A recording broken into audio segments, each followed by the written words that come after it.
Donc le discours de Max, c'est un discours classique de la partie américaine, je la connais bien depuis les négociations du GATS, qui consiste à vouloir prendre le marché sans apporter de contribution au financement de la création française et européenne.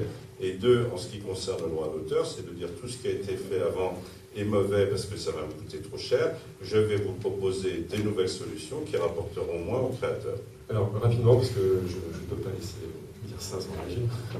D'une part, je répète qu'on contribue déjà beaucoup. Si, il y a des... Bref, c'est ça. Alors, donnez les chiffres, plutôt que de dire beaucoup, donnez les chiffres. Déjà, alors, ne serait-ce que sur l'audience, les consultations, ne serait-ce que par exemple sur le programme recherche de livres. Donc les partenariats qu'on passe avec les éditeurs ou les bibliothèques. Ne parlez pas du livre, parce que c'est ça qui vous crée une image déplorable. Google, vous étiez les gentils de l'Internet il y a 10 ans. Vous devenez les grands méchants maintenant. Votre image se dégrade à vitesse grand V et vous devriez plutôt songer à redresser votre image demain. J'espère que j'y contribue un peu ce soir, avec un sourire comme le mien. Bon, alors non, donc d'une part on y contribue, encore une fois je parle des systèmes de reversement, je parle des solutions technologiques d'identification des contenus piratés, je parle des systèmes publicitaires qui sont mis en place qui vont un jour ou l'autre, si on arrive à faire ces négociations sur les droits, venir dans la poche des ayants droit et des créateurs. On y contribue à travers l'écosystème publicitaire, ça j'insiste dessus, c'est très important. C'est la possibilité pour plein d'entreprises, y compris des entreprises culturelles, d'exister sur Internet. Ça c'est très important. Ensuite, ça n'a rien à voir avec la création. Non, mais, alors, ensuite, à contrario, ce que je voudrais dire par rapport à ce que disait Pascal Rogard, qui disait que les nouveaux arrivent et ils disent que ce qui était avant n'était pas bien. Je ne suis pas vraiment d'accord avec ça, d'une part. Et d'autre part, à contrario, j'aimerais bien aussi que l'ancien monde non mais c'est vrai, se projette un peu dans ce que c'est qu'Internet aujourd'hui. Internet, c'est une révolution, c'est une révolution des usages. Si les acteurs s'intéressent aux usages et à ce que cherchent les utilisateurs, peut-être qu'on arrivera, en se mettant encore une fois autour de la table, à créer des offres légales qui sont attractives.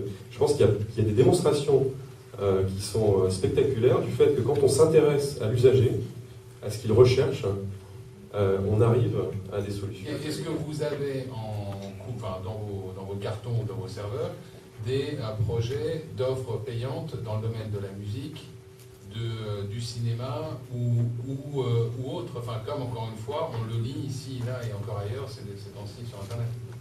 Alors, à ma connaissance, non. Ce qu'on fait, c'est des partenariats. Par exemple, quelque chose qui est très intéressant à suivre, c'est ce qu'on fait sur YouTube, où quand vous regardez un clip associé à une musique, vous pouvez instantanément l'acheter sur iTunes.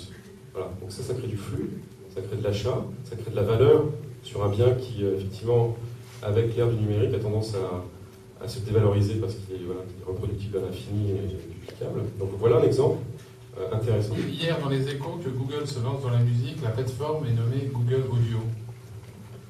Voilà, je lis plus les échos, c'est pour ça. Moi, je voudrais juste redire, c'est qu'en termes de piratage ou de piraterie, je ne sais pas quel est le terme adéquat, il n'y a pas de fatalité. C'est-à-dire que moi, l'année dernière, à M6, on a attaqué une petite entreprise qui s'appelait Wizgo. Peut-être certains d'entre vous se souviennent de ce sujet-là. Wizgo proposait un enregistreur numérique en ligne qui juste permettait d'automatiser l'enregistrement de tous les programmes, de toutes les chaînes et de l'envoyer à tous ses copains. Donc bien sûr, les ayants droit, ils ne voyaient rien du tout. On s'est fait quasiment faire insulter. Je crois que France Télévisions, si France Télé n'avait pas signé avec nous. On s'est fait quasiment insulter comme le méchant diffuseur qui attaque les petites startups. Et aujourd'hui, le problème c'est un peu dans l'Internet. Moi, je rejoins de ce point de vue-là, Matt, c'est que Internet, effectivement, c'est un nouveau monde, okay, ça je le rejoins là-dessus. Par contre, ça ne veut pas dire qu'il y a d'un côté la jungle, l'Internet, et de l'autre côté le jardin de la française, sur lequel, pour revenir sur le cinéma, les chaînes de télé gratuites n'ont toujours pas le droit d'avoir plus de 3 soirées cinéma, ce qui fait d'ailleurs qu'on n'est pas tellement enclin à ouvrir la fenêtre de l'aveugle gratuite beaucoup plus tôt, parce que quand on aura rincé nos films, vos films, et qu'ils arriveront en diffusion, je ne connais pas les gens de diffusion du cinéma sur M6, parce que je sais pas, on aura quand même du mal à s'y retrouver, quoi. Donc cette logique d'un côté de l'environnement Internet, qui est nouveau certes, mais qu'on laisse à l'état de jungle, et personne ne veut y aller avec sa machette pour faire un peu de ménage, et de l'autre côté le jardin de la française dans les chaînes de télé en France, c'est une confrontation qui est un peu pénible, sur laquelle probablement il y a un peu un chemin à faire dans les deux sens. Et en tant que un peu à la frontière des deux, du web et de la télé, je pense vraiment qu'il y a moyen de le faire. On l'a fait avec M6 Replay, mais il y a d'autres endroits sur lesquels on peut faire cette convergence un peu mieux.